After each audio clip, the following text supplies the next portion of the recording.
Hello and welcome to our AIDS navigation video. Today we take a look at the various navigation aids we could encounter, who controls them, what shapes and colors can be expected, where they are placed and what roles they play.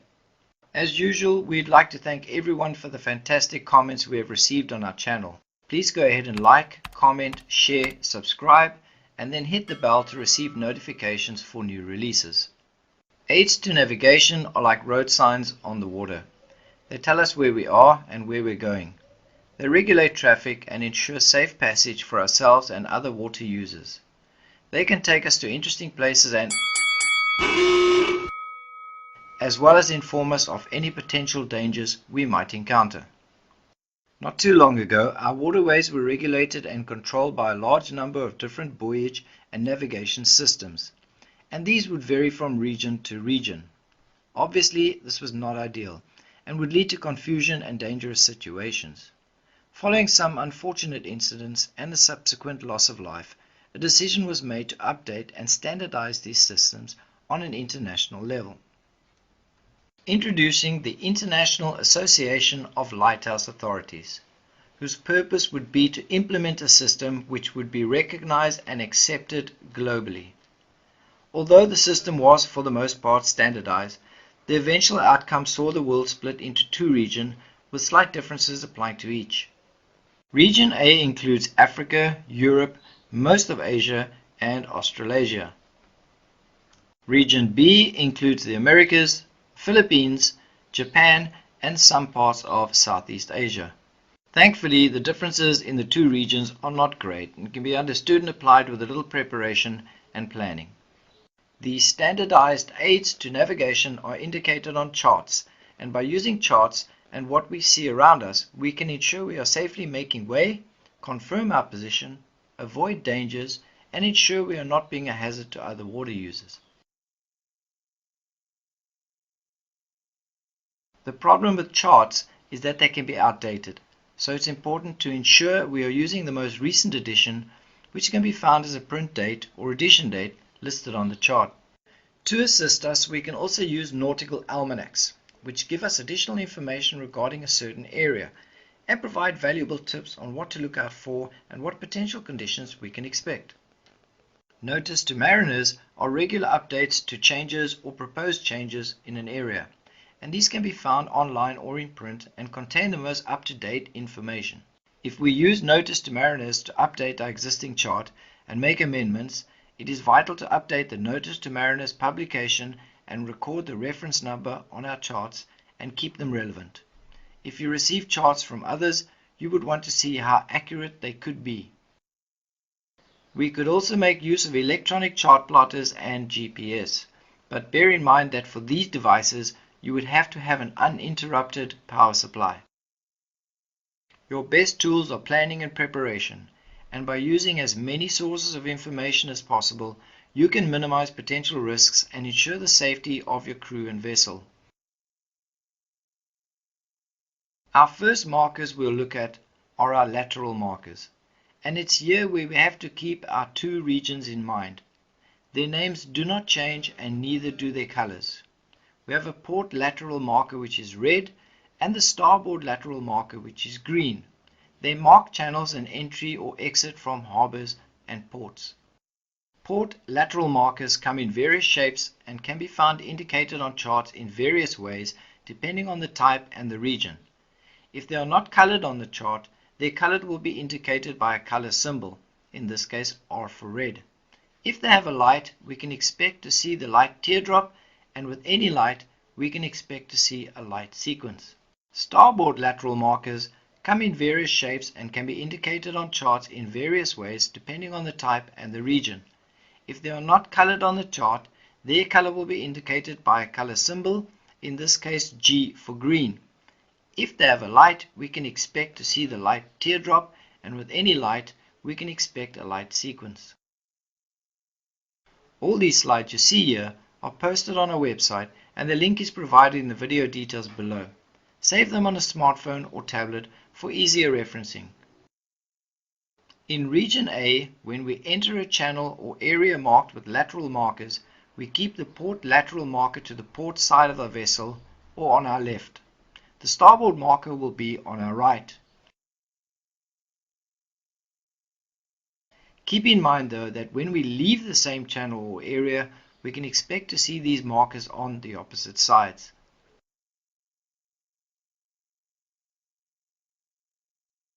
In region B, this changes.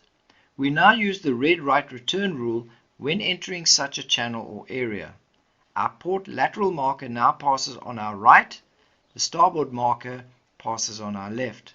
Again, when we leave this channel, we should expect these markers to be on opposite sides. Let's return to region A and add our top shapes, which can be found on lateral markers. On our starboard marker, we will find a cone shape, and on our port marker, we will find a cylinder or can shape. These shapes match the color of the marker. It's important to note that these shapes do not change sides depending on region. The cone always stays on our starboard side and the cylinder stays on the port side. This is because we use top shapes when color or visibility is compromised.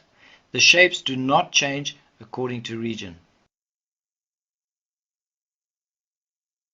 If we change regions and bring back the ability to see color, the top shapes need to match the color of the marker, and this is why we can see different color top shapes depending on the region.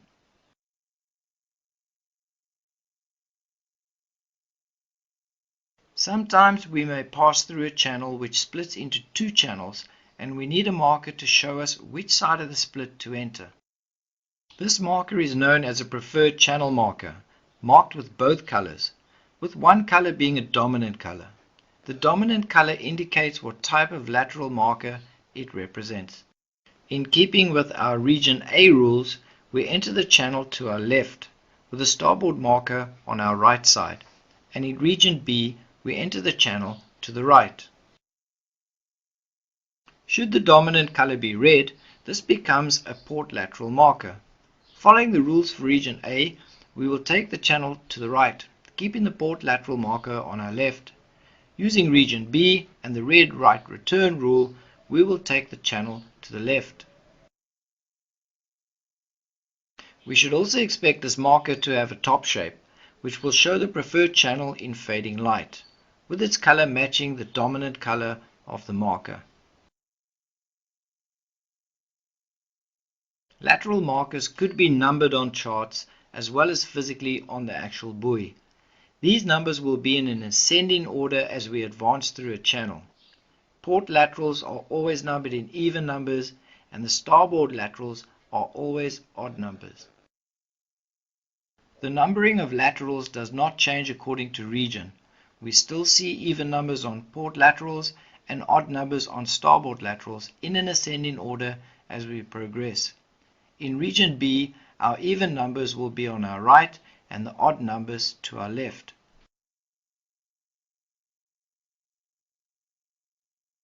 Thankfully, this is pretty much where our two regions differ. From here on, we no longer need to think about regions as our aids are internationally recognized and accepted. The next set of markers are known as cardinal markers or buoys.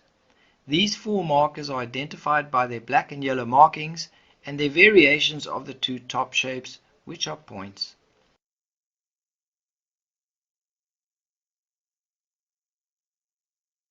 We have a north cardinal marker, a south cardinal marker, an east cardinal marker, and finally a west cardinal marker. The north cardinal has both top shapes pointing upwards as if to north. The top shapes also indicate which part of the marker is painted black, in this case the upper half.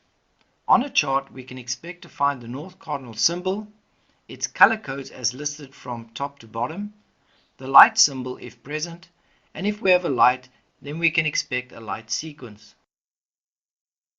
The south cardinal has both top shapes pointing down as if to south. On a chart we can expect to find the south cardinal symbol, its color codes as listed from top to bottom, the light symbol if present, and if we have a light, then we can expect a light sequence. The east cardinal has both top shapes pointing away from each other. On a chart we can expect to find the east cardinal symbol, its color codes as listed from top to bottom, the light symbol if present, and if we have a light then we should expect a light sequence. The west cardinal has both top shapes pointing toward each other. On a chart we can expect to find the west cardinal symbol, its color codes as listed from top to bottom, the light symbol if present, and if we have a light then we can expect a light sequence. The cardinals indicate to us the safe course to take to avoid danger. When we encounter a north cardinal, we can expect safe passage to north of the marker. With the south cardinal, we keep to the south of the marker. East cardinal shows us safe passage to the east of the marker, and west cardinal has safe waters to the west of the marker. We can use a clock to remember the light sequences we can probably encounter with cardinals. Always confirm these light sequences on a chart. North is at 12 o'clock, east at 3 o'clock, south at 6 o'clock, and west cardinal at 9 o'clock. As our east cardinal is at 3 o'clock, we can expect this light sequence to include 3 flashes of a certain type with indicated time intervals as shown on the chart.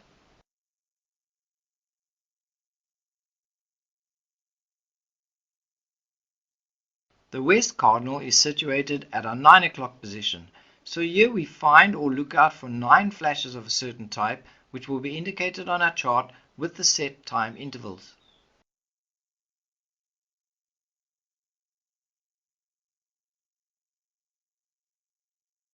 The south cardinal does flash 6 times of a certain type, but to avoid confusion with our previous 2 cardinals, we could see a prolonged flash after the first 6 flashes, and again the time intervals indicated on the chart. The north cardinal has a constant or continuous flash of a certain type, and normally has no time intervals or repetitions. The type of flash will also be indicated on the charts, with each north cardinal in a certain area with different flash types. This is to avoid mistaken identity of the same types of markers.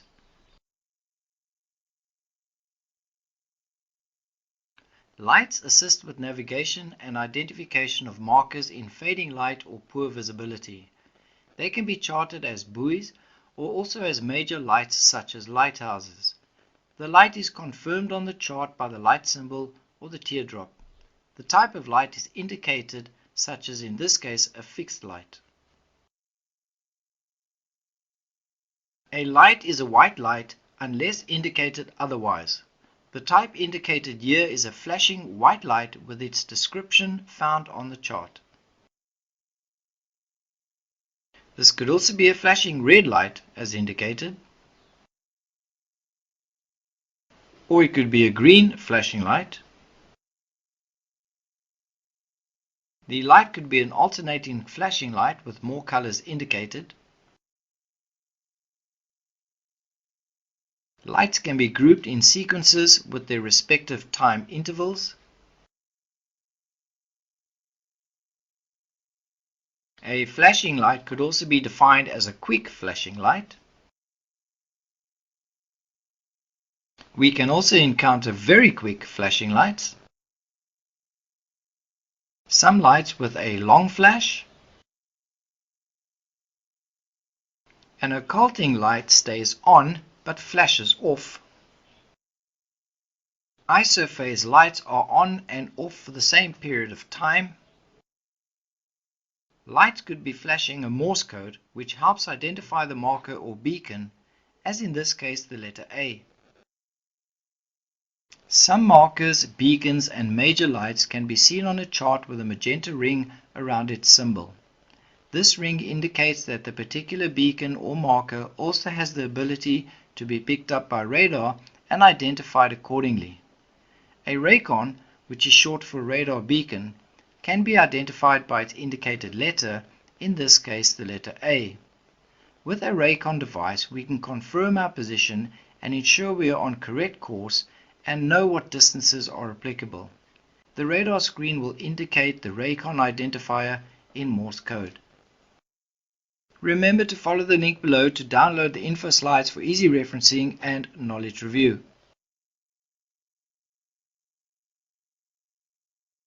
Let's move on and have a look at this particular bay, which looks a bit tricky to enter, especially in poor visibility or at night. Here we might find additional aids which could assist us in tackling this hazardous passage. Here we could find leading lights or markers.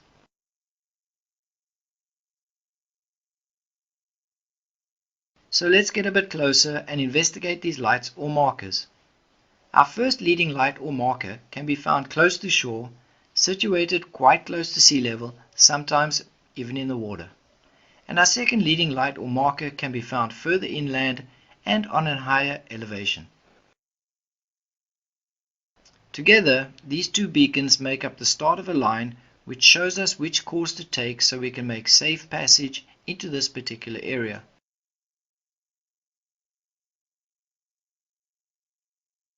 If the two lights or markers are above each other as we view them, we are on the correct course. If we begin to drift, these markers will no longer be above each other, showing us we have to take corrective measures. As the top marker is further inshore, to correct our course, we turn towards the bottom marker to line them both up again. If the markers drift further apart, we know we have turned the wrong way. On the charts, we should see two lights, probably marked as major lights. With the added light symbol, we should be notified of the light's identification by means of color and sequence. Our first light here is an occulting light every 3 seconds. It stands 8 meters above sea level and is visible from a distance of 12 miles. Our second light is also an occulting light, but this time every 6 seconds. This light stands higher above sea level at 20 meters and is visible from a distance of 15 miles. The chart could also show the leading line. If a heading is indicated, it's important to only follow this bearing once the lights have been lined up. A similar set of lights we might see are sector lights, which also assist us in navigating tricky areas at night. With the aid of specialized lenses and other wonderful engineering skills, the color of the light is determined by the angle at which we view the light. When viewing the light dead on, we see it as white, and as we move from different angles, we can see red and green light.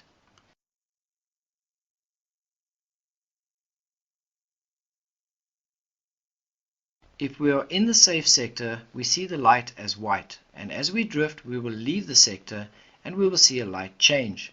This indicates to us we have moved out of the safe sector and into the green zone. Our angle is incorrect and we need to rectify our course. By turning to port, we will again enter the safe sector and see the light as white. The same applies to drifting out on the other side. Once we venture too far away from the safe sector, we enter a zone where the light will be viewed as red. This again indicates that a change of course is needed, in this case turning to starboard. Once we have altered our course, we should return into the white zone and back into the safe sector. Let's now have a look and see what we could possibly find on a chart. We should expect to find the light indicated as a major light with the required light teardrop. As we are dealing with sector lights, we should find all the colors recorded in the light sequence along with other light information. This particular light is situated 15 meters above sea level and is visible from a distance of 32 miles. In addition to this information, look for the sectors indicated on the chart with its relevant color sectors.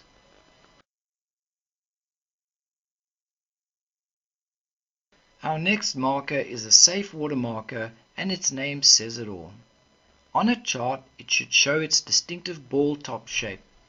It is identified by its red and white vertical stripes, with these colors indicated on the chart. It could have a light and therefore should also show its light sequence. These can be found in the middle of channels where they sometimes act as traffic separation markers. They can indicate open waters as well as assist with general navigation. Similar in looks but with a very different role is the isolated danger marker. This marker, however, will be topped with two ball shapes. It can be identified by its black, red, black markings, and its light sequence is usually two flashes of a certain type with indicated time intervals. This marker does not indicate a certain course to pass safely, as long as we avoid the marker itself. Isolated danger markers are situated directly above the danger, and as long as we pass at a safe distance, we will encounter no issues. The new wreck marker is used to warn us of new wrecks or other recent factors which could affect safe passage. These should be avoided at all times. They are identified by their blue and yellow vertical stripes and alternating blue and yellow lights. As they indicate recent changes, they will probably not show up on charts and will eventually be replaced by permanent markers and included in notice to mariners and charts. The lighthouse, the original aid to navigation. No longer operated by lighthouse keepers who burned candles or gas, these important landmarks have evolved into the automated structures that we find today. Though they have changed in design, their function is the same. They warn us of dangers, give us our first indication we are nearing land, confirm our position, and therefore what action to take to return safely. On a chart, these will be indicated as a major light with the required light sequence and position information. It could also be fitted with a Raycon device with its identifying letter. If the lighthouse is fitted with a fog signal, this information should be included on the chart.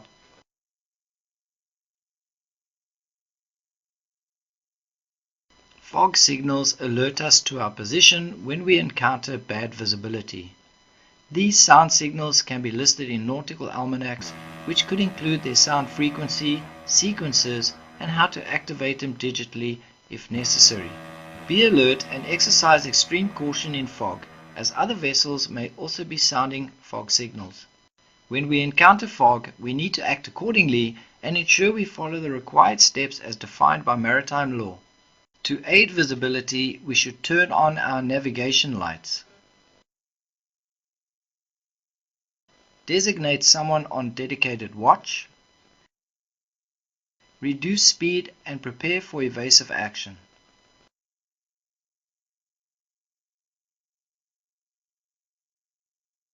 Sound a fog signal according to the size of your vessel and method of propulsion. These regulations can be found in sailing manuals and under the various rules as stipulated in COLREGS. If installed on board, monitor radar and AIS and turn on VHF to receive or send any emergency transmissions. Some buoys or markers may be fitted with sound devices. As we enter areas with fog or reduced visibility, we can listen for sounds that could identify such markers. These could be wave-activated bells or even automated signals which can be triggered by poor visibility. The type of sound signal fitted on a buoy should be indicated on the chart next to the charted marker.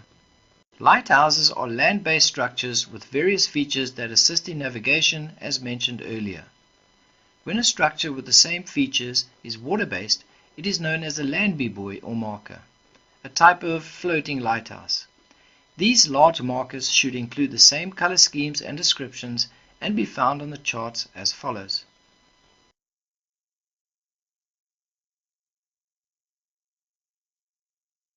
Last reminder, download and save all the slides which can be found by following the link in the description below.